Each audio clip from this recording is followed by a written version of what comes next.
The buddy storm comedy Harold and Kumar go to White Castle is a hilarious adventure. I've seen this one so many times throughout the years, and even though it has that crude humor, it definitely also has that entertaining factor to keep it from being boring.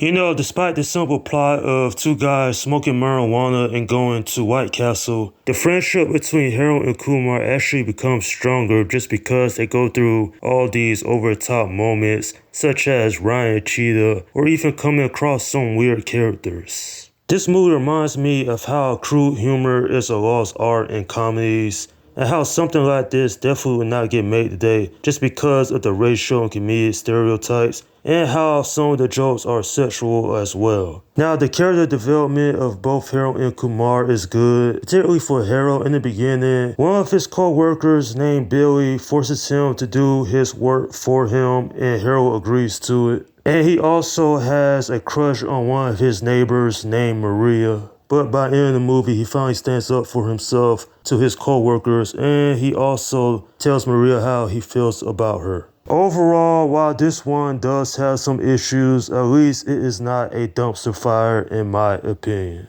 Now, the story to this may not be the greatest. It's just two guys going to White Castle. I think this was great marketing for the restaurant. Like, I've been to White Castle a couple of times throughout the years, and they do have excellent burgers.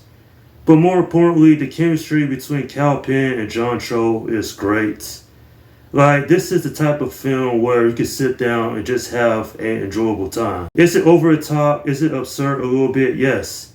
A lot of the scenes in this film are hyper real, such as when Harold Kumar or Ryan Cheetah, or even when they meet Freak Show, which I also want to point out, hilarious character. He's this religious man, but he's doing all these terrible things and completely going against, his own beliefs. The extreme delinquents, the villains of this film, I like to call them, they are an issue. They show up everywhere in town. They give Harold Kumar trouble along with some other people. And I'm like, it would have been funny if they had shown up in the two sequels. And the thing is that, well, this film, it definitely has some laugh out loud moments, especially if you're into crude humor. Now, growing up, I always considered crude humor my type of comedy just because it was just out there, non-stop, balls to the walls, humor that they actually could do back then. I gotta give a shout out to Neil Patrick Harris. Definitely did a great job in that role, playing a fictionalized version of himself. The thing is, he doesn't appear to more than halfway in the film. And, his character definitely is just the icing on the cake, if you will, for a movie like this. Along with other cameos such as Anthony Anderson, Jamie Kennedy, Ryan Reynolds, Gary Anthony Williams, Fred Willard. Like, this movie definitely, for them to get all of these short cameos with the budget was only $9 million. I have to say, that is impressive. Now, the director, the late Danny Liner, he did a good job here. He is most known for his work on Dude, Where's My Car?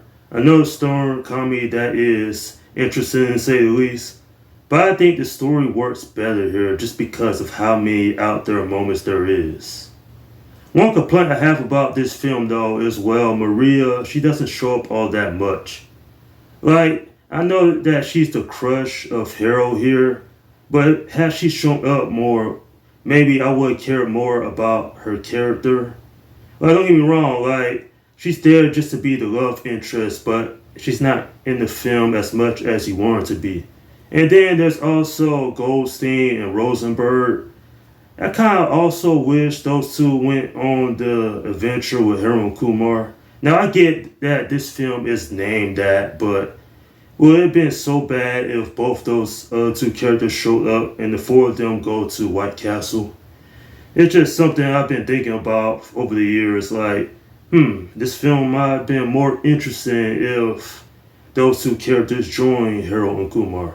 And certainly this film isn't for everybody just because how much crude humor that it is in it. At the end of the day, a film I will continue to enjoy. Definitely, it has issues, of course, like I mentioned beforehand. But I wouldn't consider this boring whatsoever. nor do I think it's terrible either. I'll give him this film a 7 out of 10. Yeah, this one is decent, and honestly, the runtime being less than 90 minutes was perfect because had this movie been any longer, then the antics of Harold and Kumar would have got tiresome real quickly. The ending was almost completely different because originally Harold and Kumar, they would go back to their apartment complex. Harold would go talk to Maria, but she already left to Europe. And so he ended up talking to her brother. It felt out of place because we didn't get that resolution to Harold and Maria's story. So it's a good thing they ended up changing the ending to the one we had gotten in the theatrical cut. This is definitely one of the funniest movies of the 2000s. And not only that, it also has some very interesting characters as well. And that's my review of Harold and Kumar Go to White Castle. Okay, leave your comments down below in the section and let me know what you think about this movie. Now, am I going to review the 2 sequels? Probably so, but it won't be anytime soon. Alright, this is Slim Guy 172 saying, peace out. Flowing, true, we got to smoke and we gon' get up and feel like ooh. Let's get this party started.